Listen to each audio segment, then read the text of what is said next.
Black Clover has returned and it's more peak than ever. Asta and Yuno have gotten even stronger, people. Like, they were already planetary busters, moving faster than light and the most durable mages alive. But Tabata, he said, nah, that was just a warm-up. And I'm not even joking, the power scaling just exploded again. These dudes are hundreds of times more powerful than any other Wizard King in the past, which makes sense why they are claiming the title of Ultimate. However, it's not just them. Yami got a new devil transformation. Noelle just unlocked a form of anti-magic, and even Adrammelech finally made his move after disappearing for what, 100+ chapters? Like, even Noelle has changed. She actually compliments Asta now instead of calling him a baka every 5 seconds. So you guys can celebrate because that ship is sailing more than ever. So now, without further ado, let's cue the intro.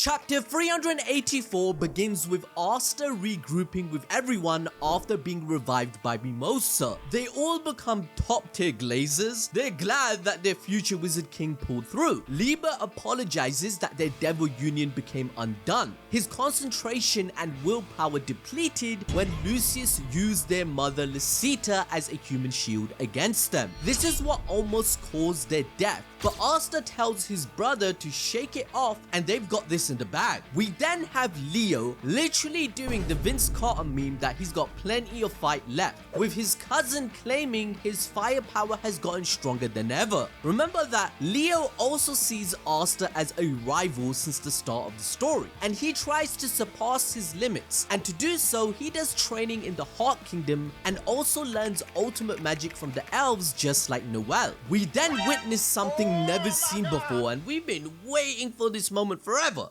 Everyone is coming together under Asta. Even Langris respects his bro Finro now and compliments how brave he is to use his spatial magic as an Uber for the front lines. However, Noelle, she steals the moment. She finally reunites with Asta, her true love, after he has returned from Hino country, believing that he was dead, right? Now, before she states, "You're such a baka."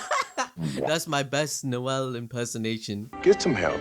But anyway, this new confident Noelle, who has now admitted she wants to marry Asta and have his kids, she compliments him openly in front of everyone for the first time in 384 chapters, instead of just being a tsundere all the time. She states that surviving was impressive. Noelle then takes the lead of serving Charmy's broken magic because her food can literally restore life force and mana, so everyone is returning to their full power. But Asta's harem is still alive. Before he leaves to fight Lucius, he promises Mimosa that he will come back alive, knowing of her concern as she failed last time against Lucifero to heal him, and she felt bad that he would die. So this is just Tabata's way of saying, fanbase? Nah man, Asta has two big options. Hey, that's not what I meant. Go to holding jail right now. You teasing me, you naughty naughty. But with the final fight beginning, Asta shares his anti-magic with Noelle, and we see its glorious fall. Black Dragon has been born, and it's completely nuts, people. Like, she basically has matching outfits with her husband. The horns, the red eyes, the devil-like teeth, and the markings. Like, let's not act like we don't know what Tabata is trying to do. Noelle then basically becomes thousands of times stronger than before, just like all the other Black Bull members before they receive this buff. She one-shots and permanently deletes all the angels in Asta's way. This is peak. We then shift back to Hino country. It is getting utterly destroyed. Lucius has taken over Heath's paladin and has Ryu the Shogun in his clutches. Lucius admits that just like Asta, Ryu was also a man he couldn't see the future of since he is manaless. This caused him problems, but then he asks why the interest in Asta. Now, in typical villain fashion, instead of finishing Ryu off and breaking his neck in, I don't know, T-minus 0.1 seconds, he lets him go on a yap session. And guess what he yaps about? It's pure Asta glaze, giving us yet another moment proving why people believe he has the merit to become Wizard King. Ryu claims that when he got his Tengetsu eye, he had to give up all his magic, and in the process it was difficult to accept, and it felt like he was giving up on the dream he promised with his friends Yusuga and Yami Tsukihiro, although he doesn't regret his decision at all. Now remember, in chapter 351, we learned why the Shogun has no magic. At 17, Ryu watched his homeland get torn apart by a plague that preyed on the weak powered. His rival and friend Yusuga stood beside him, and together they swore a dream, making a world where magic and rank doesn't decide your worth, which is just like Asta. So knowing that this goal is ever so difficult, Ryu needed a vice to escape his cruel reality, and when he was looking for Yami Tsukihiro with his eye, he came across Asta from Haj Village. He was a boy with no magic that he could relate to, which resulted in Ryu deciding to keep an eye on him to see where his story led. Eventually, he realized Asta was the GOAT, as he was someone that never gave up. He kept getting stronger to protect people and wasn't afraid to charge head first. He saw Asta accomplish the impossible, basically confirming that Ryu, he binge-read the entirety of the Black Clover manga just like us, and he became a fan, and that gave Ryu strength and courage to keep going. As a result, he will not back up Lucius and his false ideals of playing the Antichrist god. He will follow Asta to the death. So hearing all of this, Lucius says, I bet, I guess it's about time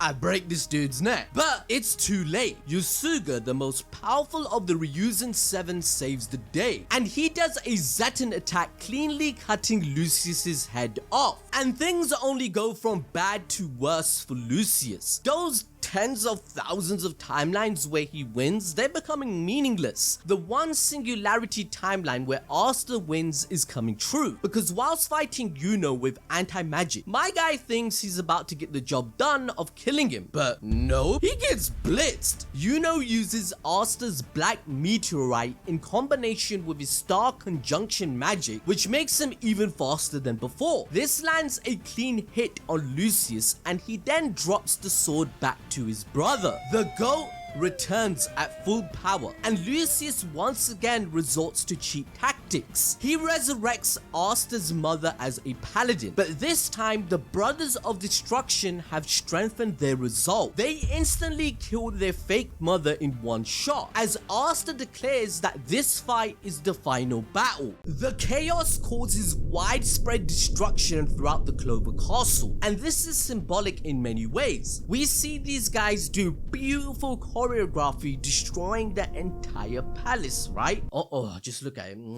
Tabata's are its peak. Now, what does this all mean? Firstly, Lucius proclaimed himself as the ultimate Wizard King, and the Clover Castle is everything that title stands for. It's the center of power in the kingdom, the throne of hierarchy and authority, and the very heart of his perfect world. It's where kings, nobles, and the so-called chosen ones sit above everyone else, looking down on others like Asta and Yuno. They're both the complete opposites of everything Lucius stands for. He wants a world where everyone is the same, where no one has flaws or free will, but Asta proves that those imperfections are a strength, and Yuno proves that equality that comes with a noble like him working with a nobody like Asta, it's actually the key to a better world. And so every strike of Lucius that lands and destroys a pillar of this palace, it's just symbolic in a sense that in front of Asta and Yuno, the world that the royals had built and what Lucius strives for, it's basically collapsing. The old world must crumble to bring about a much needed change, but it will be Asta as the 29th Wizard King that spearheads the next era of total and true equality. And low-key, Lucius is beginning to see that his vision could be cooked. because seeing Asta and Yuno together, he realizes that they're making each other both level up at a rate that he can't keep up with. They're becoming far stronger and faster than he can manage, which of course all links back to the Asta effect. Talking of which, even that has leveled up now, because whilst everyone battles the paladins in a fight that will define the future, Adramelech watches on, and he decides Tabata deserves an early retirement, because some of you are saying he bottled this plot twist because he could have had a generational run by saying that Adramelech is gonna betray Lucius and gonna be the actual final villain, but Tabata said, nah bruh, there's only 6 chapters left.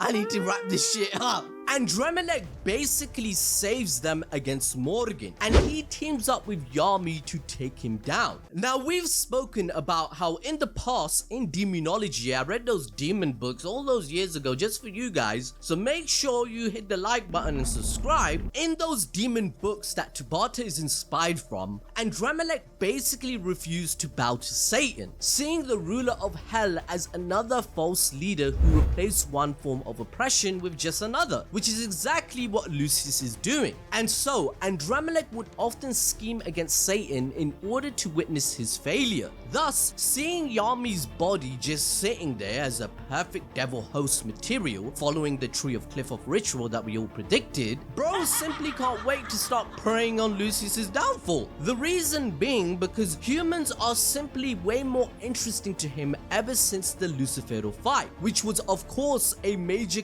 catalyst in activating the Asta effect. That battle was ultimately a massive turning point in Black Clover history, and probably the most important fight in the story, as not only did it allow Lucius to knowingly activate his plan, but it also gave everyone else the inspiration via Asta to stop that plan. And so Adrammelech tells Lucius he's changed teams, as Yami's brand new devil form activates with the two of them combining their powers. Now, what is Adrammelech's power, you ask? Well, it is light magic, and yeah, I can't lie, Tabata kinda cooked it. Now let me explain. Before being cast down as a demon, Adrammelech used to be worshipped as a sun god, hence why he has light magic. Now this power can be seen as a truly pure and divine ability. It's stated to be incredibly rare, with only a few people in the Clover Kingdom's history ever possessing it, as mentioned in chapter 47. Yami even states it's not a very devil-like power, but on the other hand, his dark magic was once seen as dangerous and something that connected directly to the underworld. And so, the two perfectly reflect Asta's core belief that good and evil aren't defined by what power you're born with, but by how you choose to use it. And let me tell ya, Adrammelech and Yami use it good. Because remember, the reason Morgan's paladin is so powerful is that it combines dark and light together, which are two highly compatible magic types, as the darker the shadow is, the brighter the light. Therefore, with Ichika and Noct combining their powers of shadow and dark magic, along with Yami, it makes Adrammelech's light magic, which belongs to a supreme devil of hell, capable of one-shotting a paladin.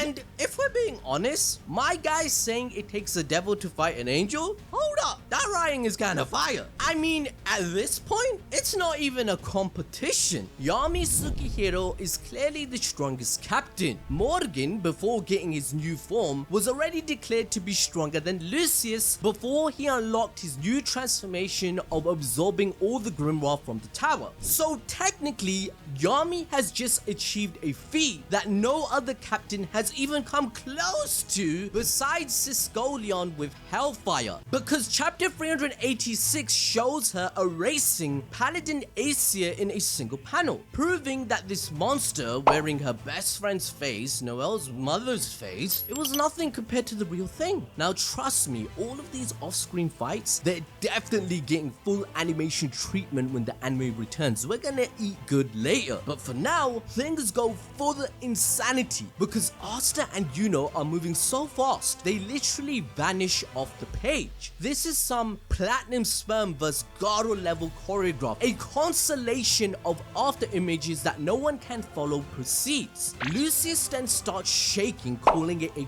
pain because he can't keep up. So he plays dirty. He targets innocent lives. After all, he doesn't care. He can just resurrect everyone as perfect clones anyway. He casts his strongest spell. Hundreds of magic types merging into one countrywide spirit bomb. Gargantuan ultimate magic united forces. Everyone stares into the sky realizing, oh my god, we're cooked. We're about to die, bruh. But guess who finally steps up? The fraud, Fuegoleon.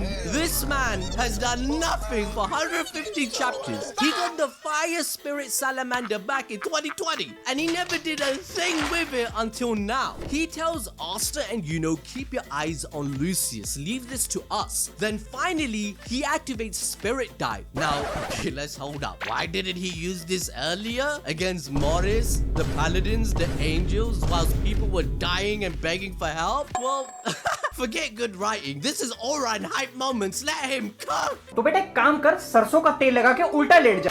The fraud label is no longer there and he joins his sister Fuegoleon, who's been fighting with Hellfire Incarnate for what feels like 40 chapters straight. And together they try to stop Lucius's spell, but they're not alone. They call Leo. He remembers every moment he was left behind, and now he finally catches up, paying homage to Goku, Gohan, and Goten's Kamehameha. They release a triple vermilion inferno, a vortex of flame so massive it incinerates Lucius's world-ending magic. And whilst that happens, Asta and Yuno break reality together. Their fight moves so fast that Lucius can't regenerate anymore. He's still bleeding. He doesn't even have the time to use magic to heal himself. So then our duo enter flow state. One mind, one timing, one purpose. Asta and Liber become one, whilst Yuno and Belle do too. So with this new